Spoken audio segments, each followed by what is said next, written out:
Uh, I am so fortunate to have this group with us today. We have such talent and extraordinary stories, and so I thank them for getting up bright and early to join me. The Accessories Council, for those who don't know, is a not-for-profit trade association, and we exist to help promote our members and help them sell more product, and we do that through education events, press events, trade shows, introductions to retailers, and many more things. So if you would like more information on the council, or you want to find out about some of the events that we have coming up, look online. It's accessoriescouncil.org, and you can sign up for our newsletter. But today we have about 300 member companies that we work with on a regular basis. And when Lisa invited us to come here, we were talking about topics. I felt really fortunate that she embraced the idea of, our women entrepreneurs. And the ladies that are joining me have extraordinary stories, balance a whole lot on work and professional, and I wanted to introduce them and have them each tell a little bit about their business and their background. So Jennifer, Elizabeth, and Frida. Jennifer's line, Jennifer Zuner, Elizabeth, Article 22, and Frida Rothman with Frida Rothman. So Frida, do you want to start and give us some background? My name is Frida Rothman. I'm a jewelry and accessory designer, also a mother of 4 children, so, balancing life. I'm a second-generation jeweler. My dad's been in the industry for over 40 years. I started my business doing private label, and about 5 years ago, one of the best moves I've ever done is take my jewelry brand and put it under my own name so I can build a connection with my customer directly. And, thank God it's been very successful, and it's we're going to speak about women and how we can balance with 4 children, and yeah. Well, thank you very much for having me. My name is Elizabeth, and I founded Article 22 10 years ago now, but it became a real business about 5, and the company actually upcycles Vietnam War bombs into jewelry. And each piece not only is engaging fair trade artisans in a community that we work with in Laos, but also helps clear some of the 80 million unexploded bombs that are still in their land. And my background was actually as a history major that really didn't know what she wanted to do, a typical liberal arts kid. And my first job was very fortunately at Coach in the merchandising department, where I really understood what a supply chain was. And that particular job was so interdisciplinary because you had to touch every aspect of the business, from product development to watching it succeed or fail in the marketplace, to PR and so forth. So that was really what got me on track to thinking about my role in fashion, and that then evolved to a trip in Laos, and I ended up in this village, and the rest is history, as they say.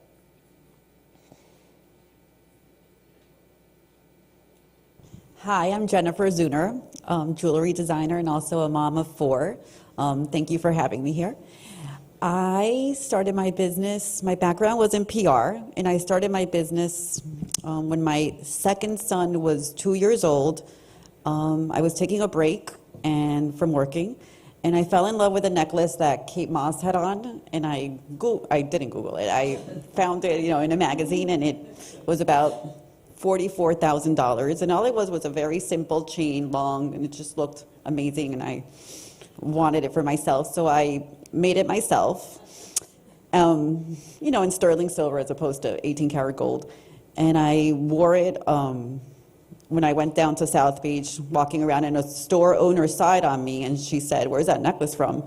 It was the coolest store in South Beach, and she asked me if she could buy it off my neck when I told her I had made it. So fast forward 2 weeks, So it just so happens that Cameron Diaz walked into the store. She bought the necklace and asked to buy more. And I, being that I had a PR background, I knew to immediately seize the moment. I'm like, this is a great PR, story. I immediately hired a PR firm. Story got out, and business went from like 0 to 100 in a matter of days. And basically, when I made that first necklace, I knew that as I was making it and I wore it, I'm like, something happened. I almost got chills. I'm like, this is exactly what I'm meant to be doing.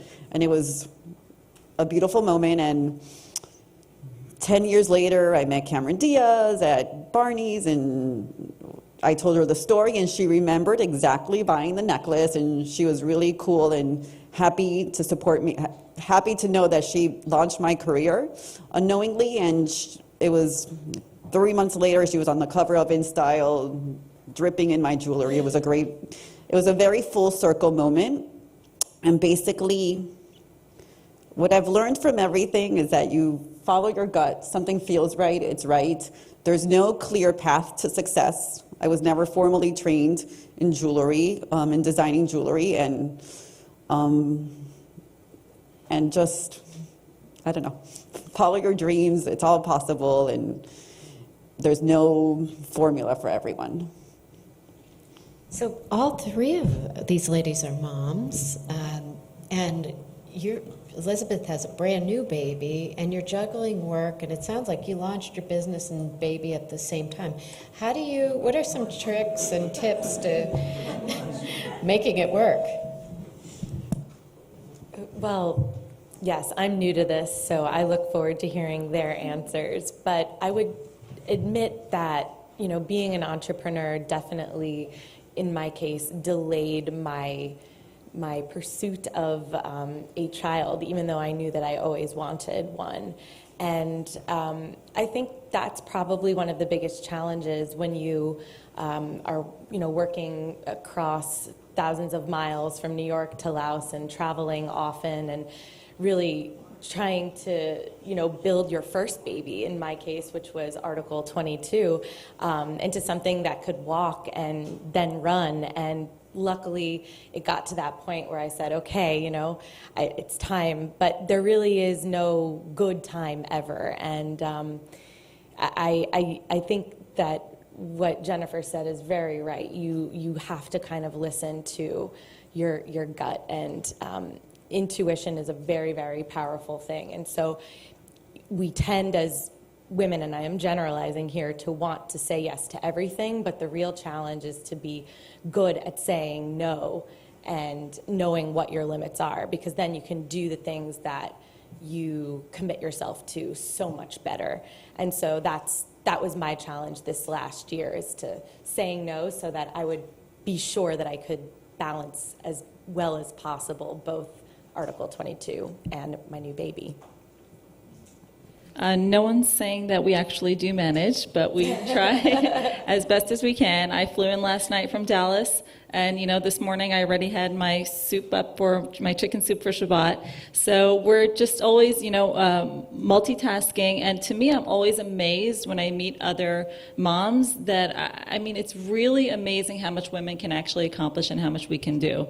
What goes on in our mind trying to, all this, I'm running the business, and we have the children and we have the home, and it's really unbelievable. Women are so, so powerful. I don't think we even realize how much power we actually own. Any tips? I thought it was interesting when I started making jewelry. I made everything by hand. I don't anymore, but everything was made by hand. So I would stay up till 3, 4 in the morning making the jewelry. And one morning I woke up and I said to my husband, I'm just really tired and I can't even see anymore. My eyes, like, I go from, just from making the jewelry. And I said to him, I'm not sure I can do this anymore.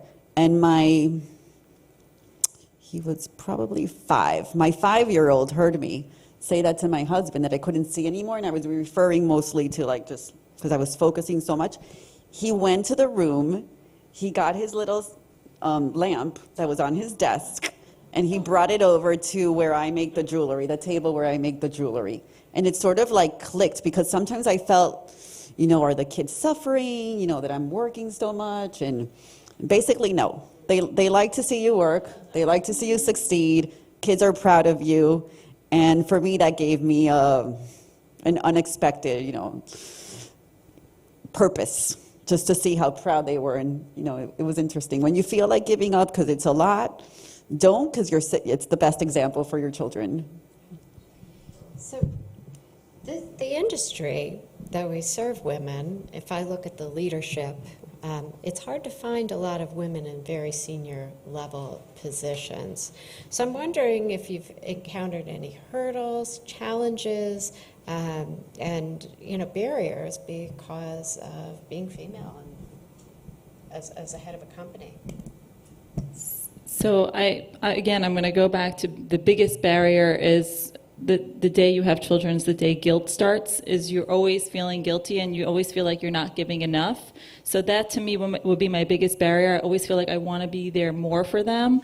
But to Jennifer's point, I think that they are so proud of you, and that's really what keeps you going. But that for me has been my biggest challenge and the biggest barrier, because there really is nothing like a mother's love. And as many nannies or as many, even if the dad steps in, a child always, for me, always wants his mom. So that's been my biggest barrier, for sure. I have a two-part answer, and to add to that, one thing that I really tried to do was think about what my priorities were, and so that if in the end, the risk I took to take a more entrepreneurial route failed, what would I have left? And the community of friends and family that I really have relied upon over the years to, help me. I always made sure that I did my best to kind of give back to them. So if ever everything else falls through, you have what matters at the end of the day. At least that was the case for me. So failure of a business was, a passing thing, whereas the rest is something that the foundation upon which you live. Then more specifically with regard to barriers in business, when I had the idea click, I also had an aha moment standing in this village in rural Laos on a mountaintop, watching these people transform American bombs into soup spoons. It was their idea 40 years ago to transform this negative into a positive, something useful. I came back really excited, but when I talked to people that were in business, the idea of giving back through business felt like a confusing thing. How could you have this sort of hybrid model where you are making a profit and charitable? And now it's much more common, but at the time, the idea of sustainability in fashion was a bit like oil and water, in the same way that, having this philanthropic thrust to the business also was a bit like oil and water. So that made the initial stages of very, very minor fundraising that we did very challenging. And what convinced me that we were really, truly onto something was that people were buying the jewelry.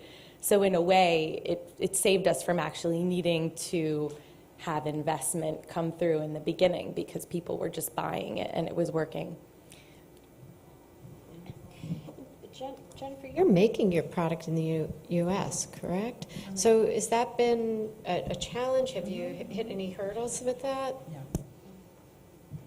We are now making some products outside of the U.S. I have 3 different manufacturers. One's in the U.S., which is probably now 35% of my product, and the remainder is split between Santo Domingo, Mexico, and China.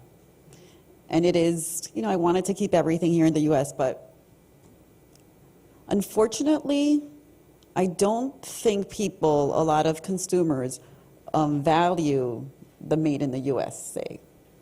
I'm not sure a lot of people are not willing to pay more money because it's made in the USA. So you you have to adapt, and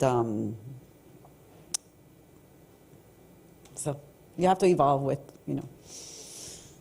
Yeah, no, I mean, we see that across categories. If made in the US, if made in the USA mattered to people, and they wouldn't go with, then I would have continued doing that. But I've had to, you know. But we've kept 35% here. And what about other barriers have you encountered, just being a woman in business?